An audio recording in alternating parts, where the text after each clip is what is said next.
Hi నమస్తే welcome to మరో media నేను మీ కేవీఆర్ ఆంధ్రప్రదేశ్ లో ఏ నిమిషాన అంటే కూటమి కట్టిరో గానీ మొత్తం మూడు పార్టీల మధ్య విపరీతమైన అసంతృప్తి గలాలు వినిపిస్తున్నాయి సీట్లు దక్కని అసంతృప్తులు పెద్ద ఎత్తున రెబల్స్ గా బరిలోకి దిగేందుకు సిద్ధమవుతున్నారు ఇది అన్ని పార్టీలు అంటే మూడు పార్టీలు టీడీపీ జనసేన బీజేపీలో కొనసాగుతున్న వివాదం ఇకపోతే ముఖ్యంగా బీజేపీ విషయానికి వస్తే పురేందరేశ్వరి రూపంలో ఆమె గతంలో టీడీపీకి అనుబంధంగా పనిచేసింది ఆ తర్వాత కాంగ్రెస్ లో చేరింది ఇప్పుడు బీజేపీ పలు రకాల పార్టీలో తిరిగి బీజేపీలో వచ్చి అసలు బీజేపీ నేతలను డామినేట్ చేయడం ఏదైతే ఉందో అది ఇప్పుడు ఎవరికి కూడా డైజెస్ట్ కాని పరిస్థితి ఈ నేపథ్యంలో విజయవాడలో కీలకమైన పదాధికారుల సమావేశం జరిగితే అందులో అట్లాంటి కీలకమైన సమావేశానికి కర్రుడు కట్టిన బీజేపీ వాదులు ఆర్ఎస్ఎస్ భావజాలం కలిగిన వైజాగ్ ఎంపీ సీట్ ఆశించిన జీవీఎల్ నరసింహారావుతో సహా సోము వీర్రాజు విష్ణుకుమార్ రెడ్డి లాంటి వాళ్ళు ఎవరు కూడా హాజరు కాలేదు ఈ నేపథ్యంలో అసలు ఏపీ బీజేపీలో ఏం జరుగుతోంది అన్న చర్చ మొదలైంది ఒకసారి మనం ఏపీ బీజేపీలో సీట్లు వచ్చిన వాళ్ళని మనం గమనిస్తే అసలు వాళ్ళంతా పక్కన పెట్టి కొసర్ నేతలకు టికెట్లు ఇచ్చినట్టయింది దగ్గుబాటి పురేంద్రేశ్వరి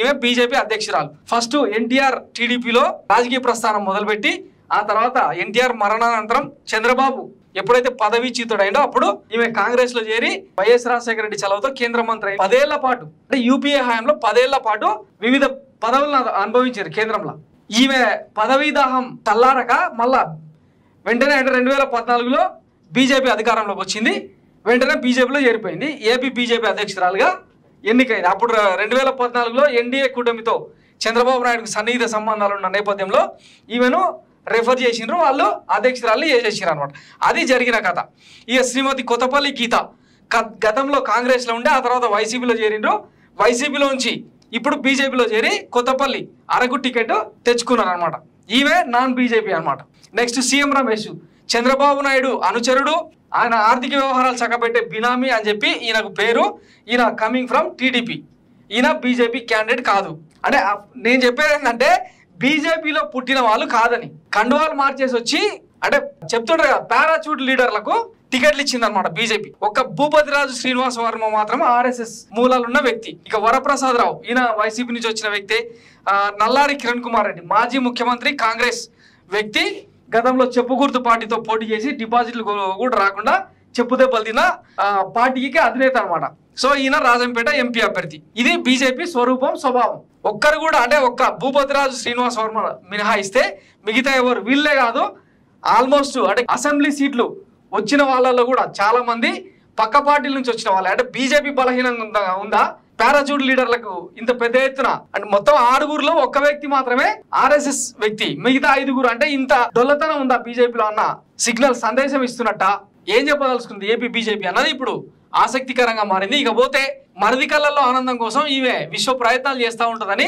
పెద్ద ఎత్తున ఆరోపణలు అనమాట కులమే ప్రధానం పార్టీ నాశనమైనా పర్వాలేదు ఇది పురేంద్రేశ్వరి ధ్యేయం కీలక అంశాల్లో మౌనం అదే కారణం పార్టీ కంటే సొంత వర్గమే ముఖ్యం ఏపీ బీజేపీ అధ్యక్షురాలు తీరు సొంత పార్టీలోనే వివాదాస్పదం అవుతోంది సొంత వర్గానికి చెందిన నేతలు నారా కుటుంబం కోసమే పురేంద్రేశ్వరి పనిచేస్తున్నారనే ఆరోపణలు వెల్లువెత్తున్నాయి విశాఖలో సిబిఐ పట్టుకున్న కంటైనర్ లో డ్రగ్స్ ఉన్నాయనే ఆరోపణలు ఉన్నాయి వీటిపై విచారణ జరుగుతోంది కన్సైన్మెంట్ చేసుకున్న సంస్థ ఎవరిదనే అంశం పైన రాజకీయంగా పెద్ద ఎత్తున దుమారం చెలరేగింది పురేంద్రేశ్వరి కుటుంబ సభ్యుల భాగస్వామ్యం బంధువుల కంపెనీ అంటూ రాజకీయంగా ఆరోపణలు వచ్చాయి దీనికి సంబంధించి సాక్షి పత్రిక కథనం ప్రచురించింది నిజంగా అంటే దగ్గుబాటి చెంచురాంకు అందులో వాటాలు ఉన్నాయని దర్యాప్తు సంస్థలు తేల్చి చెప్పినాయి అనమాట సో అదే కథనాన్ని సాక్షి పత్రికలో రాస్తే ఆమె 20 కోట్లకు పరువు నష్టం దావా చేసింది అనమాట లీగల్ నోటీసులు పంపించారు ఇది ఆవిడకున్న హక్కు అది ఎట్లా ఉంటే ఇటు చంద్రబాబు తాజాగా కుప్పంలో బీజేపీ కోరితేనే తాను ఎన్డీఏలో చేరానని చెప్పుకొచ్చారు ఇప్పటికే అమిత్ షా టీడీపీ ఎన్డీఏలో చేరడం పైన క్లారిటీ ఇచ్చారు చంద్రబాబు గతంలో తమ కూటమి వీడారని తప్పు తెలుసుకొని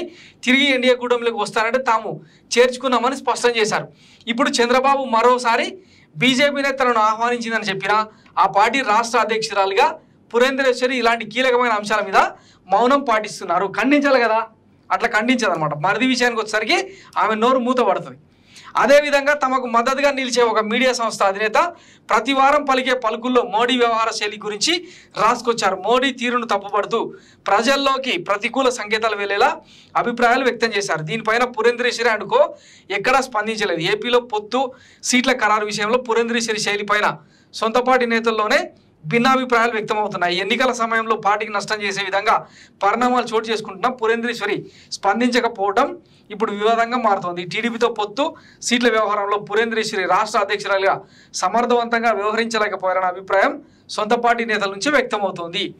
మొన్నటికి మొన్న ఆంధ్రజ్యోతిలో ఒక ఆర్టికల్ వచ్చిందంటే అది చంద్రబాబు సంకనాకిన తర్వాతనే వచ్చింటది అనేది అందరికీ తెలిసిందే. మొన్న ఈయన రాసిన చెత్త పలుకు కొత్త పలుకు ఏదో ఉంటుంది కదా, అందులో బీజేపీని మోడీని తూర్పారపడుతూ రాసుకొచ్చిండు అనమాట. ఒకవైపు పొత్తంటూనే ఇంకొక వైపు రాళ్ళేసే కార్యక్రమం విజయవంతంగా చేస్తుంది టీడీపీ. గతంలో కూడా ఇంతే, మోడీ మీద అమిత్ షా మీద రాళ్ళు వేయించడం, ఆయన భార్యను తిట్టడం. ఇగో మోడీ మోనార్కు నరేంద్ర మోడీ ఎంతటి ప్రమాదకర రాజకీయ నాయకుడు గుర్తించగలిగిన వారు ఆయన పట్ల విధేయత ప్రదర్శిస్తూ రాజకీయం చేయగలుగుతున్నారు. ధిక్కరించిన వారు జైలుకు వెళ్లాల్సిన పరిస్థితి.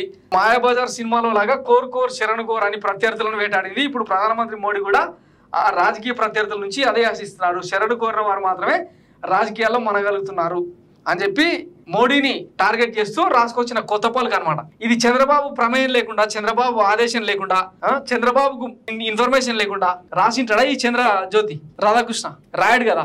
ఇన్ని చేస్తున్నా అంటే ఒకవైపు పొత్తంటూనే మరోవైపు బ్యాక్ ఎండ్ లో బీజేపీ నేతలను, బీజేపీ భావజాలాన్ని కించపరిచేలాగా ఒకవైపు సిఏఏ మీద టీడీపీ నేతలే రకరకాల కామెంట్లు చేస్తున్నారు. చంద్రబాబు నాయుడే అసలు ఇది తాత్కాలిక పొత్తని గతంలో చెప్పిండు. నాకు కూడా కేంద్ర ప్రభుత్వం అవసరం కాబట్టి మనమే వెళ్ళలేదు, వాళ్ళే వచ్చినప్పుడు నేను ఈ పొత్తు పెట్టుకున్నాను తప్ప ఇంకొక విషయం కాదని మీ అందరికీ నేను చేస్తున్నాను. నాకు కూడా ఇన్నారు కదా, శివరాత్రి రోజు 3 రోజుల పాటు, ఒక రోజు కాదు 2 రోజులు కాదు 3 రోజుల పాటు ఇంచుమించు 76 గంటల పాటు ఢిల్లీలో వెయిట్ చేసి, అమిత్ షా అపాయింట్మెంట్ కోసం వెయిట్ చేసి పొత్తు పెట్టుకొని వచ్చింది ఎవరు? ఇప్పుడు ఎట్లా మాట్లాడుతుండు? నరంలేని నాలుగే కదా. చంద్రబాబు వైఖరి అట్లుంటది.